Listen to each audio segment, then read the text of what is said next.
Hello guys, আসসালামু আলাইকুম। আপনারা সবাই কেমন আছেন? আলহামদুলিল্লাহ আমরা অনেক ভালো আছি। তো আমি আজকে রান্না করেছি হচ্ছে পালং শাক। তো দেখেন কীভাবে আমি পালং শাকগুলো ভাজি করি। তো প্রথমে চুলায় আমি একটা হাঁড়ি বসিয়ে দিয়েছি। হাঁড়িটা গরম হওয়ার সাথে সাথে পরিমাণ মতো রসুন আর পেঁয়াজ দিয়ে দিয়েছি।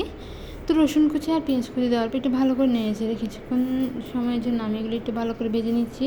তো দেখতেছেন একদম ভালো করে নেড়েছে ভালোভাবে কিছুক্ষণ জন্য ভেজে নিব। তো দেখতেছেন এবার ভালোভাবে হয়ে আসছে আমার রসুন আর পেঁয়াজগুলো একটু হালকা যখন ভাজা হয়ে যাবে তখন আমি এখানে দিয়ে দিব তিনটা কাঁচামরিচ। তো কাঁচামরিচ দেওয়ার পর একটু ভালো করে নেড়েছে নিচ্ছি। তো দেখতেছেন ভালোভাবে হয়ে আসছে। তো অবশ্যই পরিবেশটা দেখবেন, দিয়ে কিন্তু অবশ্যই কমেন্ট করতে ভুলবেন না কেমন আছে আমার রান্নাটা। তারপর আমি পালং শাকগুলো আগে থেকে কেটে দিয়ে পরিষ্কার করেছি, সবগুলো পালং শাক দিয়ে একটু নেড়েছে নিচ্ছি। তো এবার নেড়েছে নেওয়া শেষ। এবার কিছুক্ষণ চুলার মধ্যে রেখে দিব, আস্তে আস্তে আমার রান্নাটা কমপ্লিট হয়ে আসবে। তো দেখেন হয়ে যাচ্ছে আমার রান্নাটা, আর কিছুক্ষণ চুলার মধ্যে রেখে দিব। তো এবার একটু ভালো করে নেড়েছে নিচ্ছি। তো কার কার পালং শাক ভাজি ভালো লাগে তারা কিন্তু অবশ্যই কমেন্ট করে জানাবেন, আমারও অনেক পছন্দ, তাই বাসায় রান্না করলাম আপনাদের সাথে শেয়ার করলাম। আর এটা হচ্ছে শীতকালীন শাক, এটা শীতকালে একটু বেশি পাওয়া যায়।